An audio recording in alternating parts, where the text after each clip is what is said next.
में हम पढ़ रहे थे भूमि संसाधन। क्या पढ़ रहे थे? भूमि संसाधन के रूप में। संसाधन का मतलब होता है जिस भी चीज का हम उपयोग करें, ठीक ना। तो भूमि का भी ढेर सारा क्या है उपयोग है। जैसे कृषि में भूमि का उपयोग होता है। खेती कहाँ होता है? जमीन पे ही होता है। पेड़ पौधा लगाओ वो भी जमीन पे। घर बनाओ, स्कूल बनता है, सड़क बनता है, ये ढेर सारा क्या था इसका प्रयोग था।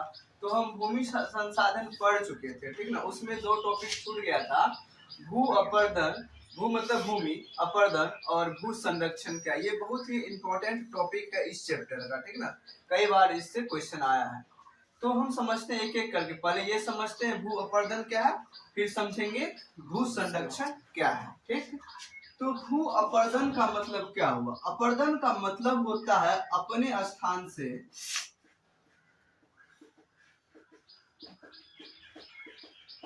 हट जाना।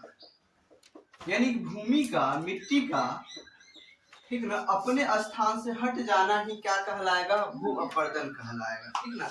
इसका ढेर सारा कारण है। इसका कारण ये हो सकता है कि पानी का बहाव। अगर पानी जब बहता है तो अपने साथ ढेर सारा मिट्टी, कंकड़, पत्थर लेकर के बहता है, ठीक ना। यानी हम बाढ़ ही बोल सकते हैं। बाढ़ जब आता है तो उसमें क्या रहता है? पानी का बहाव रहता है। वो अपने साथ मिट्टी को एक स्थान से उठा करके कहीं और लेके चले जाते हैं। तो भू अपर्दन का मतलब ही होता है मिट्टी का अपने स्थान से हटकर कहीं और चले जाना। क्या कहलाता है? भू अपर्दन। हो सकता है तेज पवन, तेज पवन, ठीक ना। इसके कारण भी धूलकण, मिट्टी एक जगह से उड़ करके दूसरी जगह जा सकता है, ठीक। इसका कारण ये भी है।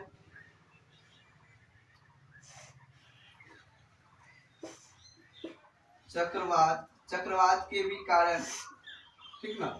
ज्वार भाटा जो आता है समुद्र में, ज्वार भाटा यानी कि पानी की जो लहरें जो आती है तट तक, तो अपने साथ फिर ढेर सारा मिट्टी, बालू, कंकड़, पत्थर को, ठीक ना, अपने स्थान से उसको हटा सकता है, ठीक। एक भूस्खलन। भूस्खलन का मतलब होता है कि जो पहाड़ जो रहता है ना, ये मान लो ये पहाड़ है। क्या है? पहाड़ है। पहाड़ पर से मिट्टी का जो है ना ये धंस जाना, ठीक ना, कहीं और सरक जाना, ठीक ना। जैसे ये पहाड़ है, पहाड़ पर से मिट्टी का ढेर सारा बड़ा मिट्टी का टुकड़ा क्या हुआ? धंस गया, गिर गया कहीं और, ठीक ना, चलेगा। ये इसका कारण है गुरुत्व बल, गुरुत्वाकर्षण बल। गुरुत्वाकर्षण बल के कारण क्या होता है? पहाड़ों पर का जो मिट्टी होता है वो घसक जाता है अपने स्थान से। तो मिट्टी का ही अपने स्थान से हट जाना क्या कहलाता? भू अपर्दन कहलाता। इसका ढेर सारा कारण हो सकता है, बाढ़, तेज पवन, चक्रवात, ज्वार भाटा, अतिवृष्टि और अनावृष्टि, ठीक है।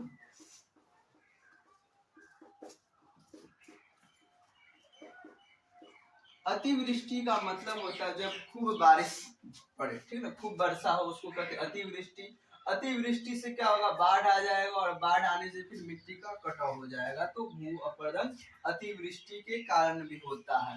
अनावृष्टि का मतलब हुआ कि पानी का न पड़ना, ठीक ना। पानी का न पड़ना तो क्या हो जाएगा? मिट्टी में जो नमी जो रहता है, नमी का क्या क्या हो जाएगा? कमी हो जाएगा। जो मॉइस्चर जो रहता है मिट्टी में, ये मॉइस्चर का जब घट जाएगा तो मिट्टी सूख जाएगा। मिट्टी मरुभूमि बन जाएगा। क्या बन जाएगा? मरुभूमि, ठीक ना। तो इसके कारण अब क्या होगा? तेज पवन जो उस मिट्टी को उड़ा करके ले जा सकता है। तो अतिवृष्टि और अनावृष्टि भी जिम्मेदार है किसके लिए? भू अपर्दन के लिए। भू अपर्दन क्या है कि मिट्टी का अपने स्थान से हट जाना, अपने स्थान से हट करके कहीं चले जाना ही क्या था? भू अपर्दन। तो भू अपर्दन हो गया, ये ढेर सारा कारण है इसका। अब हम समझते हैं भू निम्नीकरण। क्या है?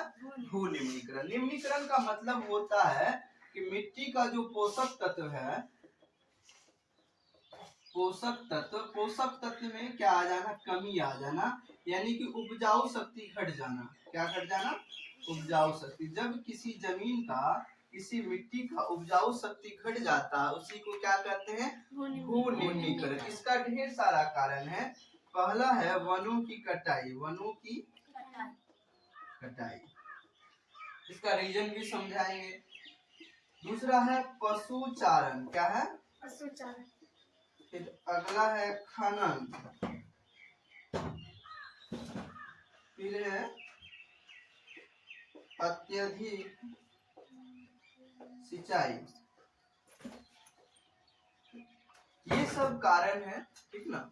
और एक है रसायन का प्रयोग, ठीक ना। तो ये सब के कारण क्या रहा, मिट्टी के उपजाऊ शक्ति में कमी आ रहा है। देखो वनों की कटाई, जो पौधा जो रहता है, जैसे मान लो ये मिट्टी है, मिट्टी में क्या लगा दी, हम पौधा लगा दिए, पौधा जो बढ़ा है ये इसी मिट्टी का पोषक तत्व लेकर के बढ़ा है, ठीक ना। और हम मान लो कि ये यहाँ का वन जो भी था, तो सारा पौधा को काट लिए, सारा पौधा को यहाँ से काट लिए। जो पौधा इस मिट्टी का पोषक तत्व लेकर के ग्रो जो किया था, बढ़ा जो था, और इस पौधा को अगर काट लिए तो इस मिट्टी का पोषक तत्व में क्या आ जाएगा, कमी आ जाएगा। क्या आ जाएगा, कमी आ जाएगा। देखो अगर इसको नहीं काटेंगे, इसको यही छोड़ देंगे, फिर ये पौधा सड़ गल के मर के एक दिन इसी मिट्टी में मिल जाएगा, तो सारा पोषक तत्व फिर से इस मिट्टी में आ गया। लेकिन वनों की कटाई के कारण क्या हो जा रहा है कि पोषक तत्व सारा मिट्टी से निकलते जा रहा, पोषक तत्व निकल गया, फिर तो पौधा चले गया, तो फिर तो पोषक तत्व रिटर्न तो आएगा नहीं। तो वनों की कटाई के कारण भी मिट्टी का उपजाऊ शक्ति क्या हो रहा है, कम हो रहा है, जिसको भी क्या कहेंगे, भू निम्नीकरण का एक कारण है। दूसरा है पशु चारा। देखो क्या होता है, अगर कोई जंगल है या पेड़ पौधा, उसको पशु खा गया, कोई मवेशी खा गया, तो जो भी उस पौधे में जो पोषक तत्व था वो सारा मवेशी के पास चले आएगा, तो फिर क्या हो जाएगा, उस जगह का मिट्टी हमेशा के लिए क्या हो जाएगा, बंजर हो जाएगा, ठीक ना। तो अत्यधिक पशु चारण भी क्या है, भू निम्नीकरण के लिए जिम्मेदार है। खनन, देखो खनन जो होता है, मिट्टी के अंदर से, धरती के अंदर से जो भी हम मटेरियल निकालते हैं, लोहा सोना चांदी खनिज पेट्रोलियम जो भी निकालते हैं उसको खनन कहते हैं। और खनन के कारण जो है वहां से निकलने वाला कचरा को हम खुला छोड़ देते हैं, इससे भी क्या होता है कि मिट्टी में का जो उपजाऊ शक्ति है वो उसमें कमी आ जाता है। फिर ये अत्यधिक सिंचाई, जरूरत से ज्यादा पानी डालने पे किसी भी मिट्टी पे वो या तो लवणीय हो जाएगा, लवणीय, या तो क्या हो जाएगा, क्षारीय। और इसके कारण भी क्या होता है, मिट्टी का उपजाऊ शक्ति क्या हो गया, घट गया, कम हो गया, मिट्टी का पोषक तत्व क्या हो जाता है, कम हो जाता है। तो अत्यधिक सिंचाई भी जिम्मेदार है भू निम्नीकरण के लिए। एक लास्ट है रसायन का प्रयोग, ठीक ना। रसायन जो खेतों में जो किसान जो है, जो कीटनाशक का प्रयोग, जो यूरिया डीएपी, ये जो रसायन जो होता है, इसका प्रयोग करने से भी क्या हो रहा है, मिट्टी का कहीं न कहीं पोषक तत्व उपजाऊ शक्ति में क्या हो रहा है, कमी हो रहा है, ठीक ना। तो ये भू निम्नीकरण था। भू निम्नीकरण का मतलब मिट्टी में पोषक तत्व की कमी आ जाना, यानी कि उपजाऊ शक्ति का क्या हो जाना, घट जाना।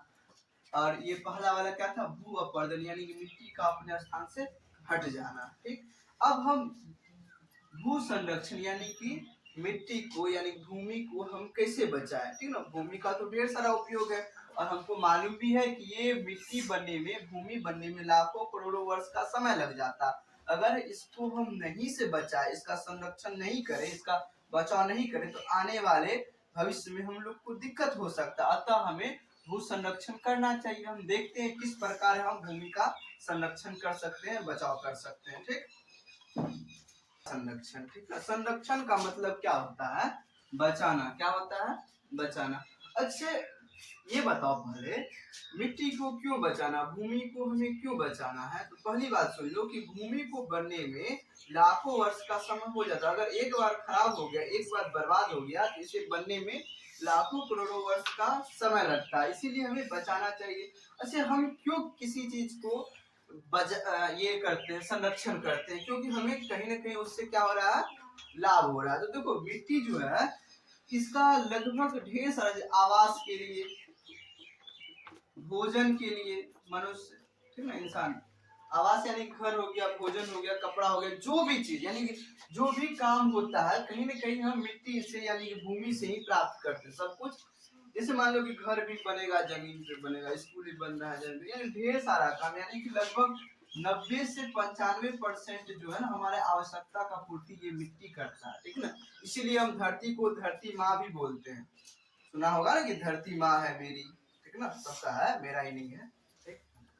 तो यहाँ इसलिए माँ, क्योंकि ये ढेर सारा आवश्यकता का पूर्ति करता है, अतः हमें इसको बचाना चाहिए, ठीक ना, इसे हमें बचा करके रखना चाहिए, ठीक। तो इसको बचाने का क्या क्या रीजन हो सकता है? पहली बात है कि वन लगाएं, यानी कि पेड़ पौधा खूब लगाए, वन लगाए, ठीक ना, वृक्षारोपण करें। इससे क्या होगा कि मिट्टी, देखो वृक्षारोपण करने से एक चीज और होगा कि ये जो पौधा का जो जड़ जो रहता है वो मिट्टी को बांध करके रखता है। तब बाढ़ आने से क्या होगा, मिट्टी का बहाव नहीं होगा, मिट्टी कट के कहीं नहीं जाएगा, क्योंकि यहाँ पेड़ लगा है। पेड़ लगने से क्या होता है, ये पानी का बहाव को भी वो पेड़ कंट्रोल कर लेता है। मान लो पानी तेजी से बह रहा और बीच में जंगल आ गया तो पानी का धारा क्या हो जाएगा, स्लो हो जाएगा, और साथ ही साथ मिट्टी को बहा नहीं ले पाएगा, क्योंकि ये मिट्टी का ये जो जड़ जो है ना, ये मिट्टी को बांध करके रखा है। और साथ ही साथ समझो, इसका जो पत्ता जो होता है, पत्ता तुम लोग जानता है कि पेड़ का पत्ता टूट टूट के नीचे गिरते रहता है। वो पत्ता जब जमीन में आएगा और जो ह्यूमस बन जाएगा, क्या बन जाएगा, ह्यूमस, यानी बैक्टीरिया उसको सड़ा गला करके क्या बना देगा, ह्यूमस। इससे क्या होगा, मिट्टी का उपजाऊ शक्ति बरकरार रहेगा। तो हम देख रहे हैं ना कि वन लगाने से क्या क्या फायदा है, मिट्टी का संरक्षण हो रहा है। दूसरा चीज है कि फसल चक्रण। क्या है, फसल चक्रण का मतलब होता है कि दो फसल के बीच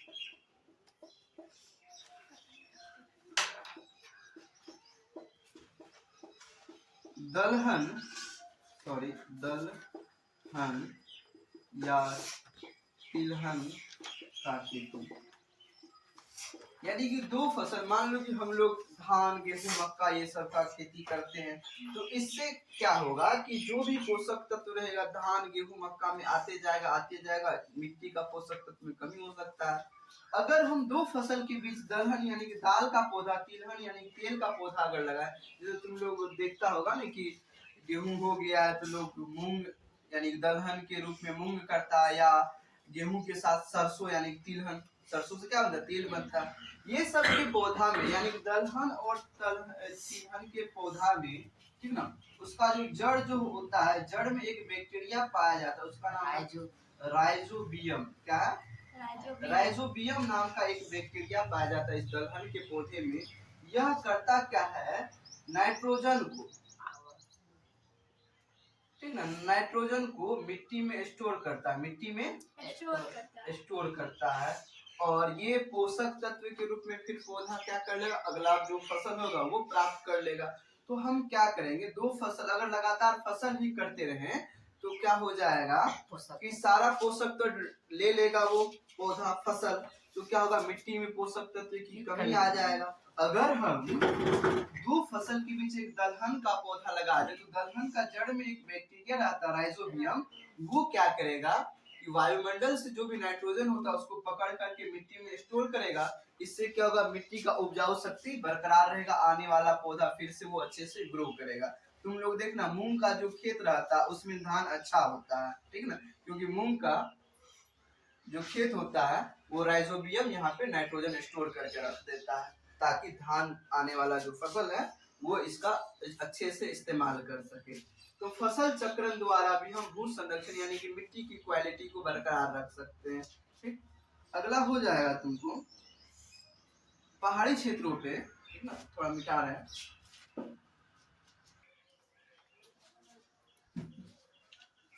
तो भू संरक्षण के लिए हम अब तीसरा, ठीक है, अब देखेंगे समोच्च कृषि क्या होता है और पट्टिका कृषि क्या होता है। तो पहाड़ी क्षेत्र में जो होता है, पहाड़ी ढलान पे जो होता है, यहाँ पे सीढ़ीनुमा खेती करना, किस प्रकार से खेती करना, सीढ़ीनुमा खेती करना ही क्या कहलाता है, समोच्च कृषि, ठीक ना।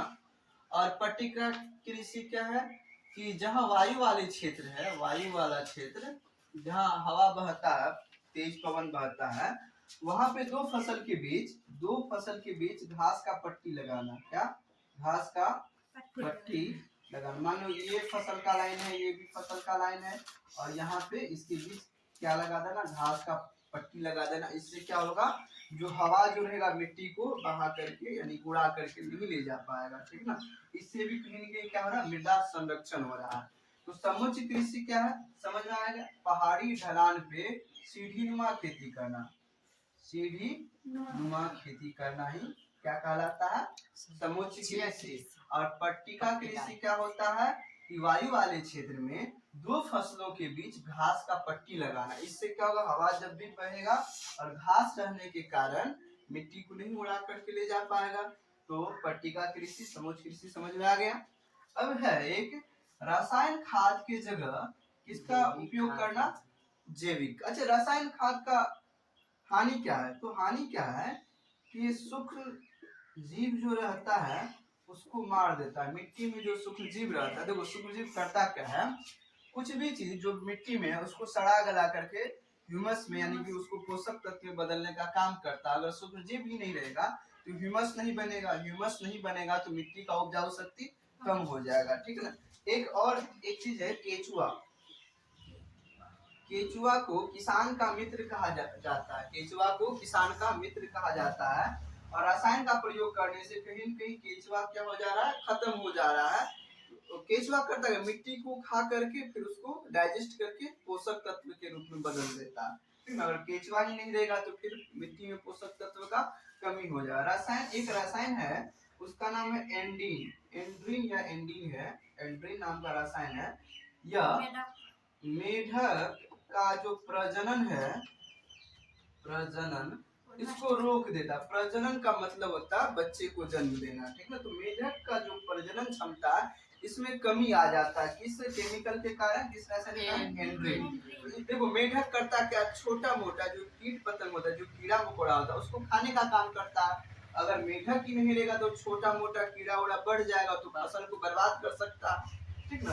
तो रसायन का ढेर सारा क्या हानि है, ये तो हो गया सूक्ष्मजीव को मारता है। दूसरा हानि है हेल्थ पे, ठीक ना, हेल्थ,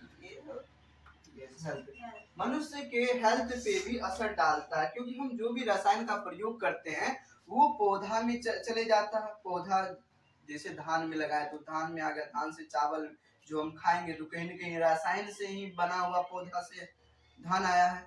और जो भी चीज है तो वो रसायन का प्रयोग करने से, कोई भी खाने, जो कद्दू है, खीरा है, कुछ भी है, उसमें अगर कीटनाशक का प्रयोग या कोई रासायनिक खाद का प्रयोग कर रहे हैं तो वो उसमें आ रहा खाने वाली चीज में, फिर वो उनसे इंसान खाएगा तो इंसान का हेल्थ पे असर पड़ेगा। तो ये रसायन की जगह हमें कहीं ना कहीं जैविक खाद का उपयोग करना है। कौन सा खाद, जैविक कंपोस्ट या जैविक खाद।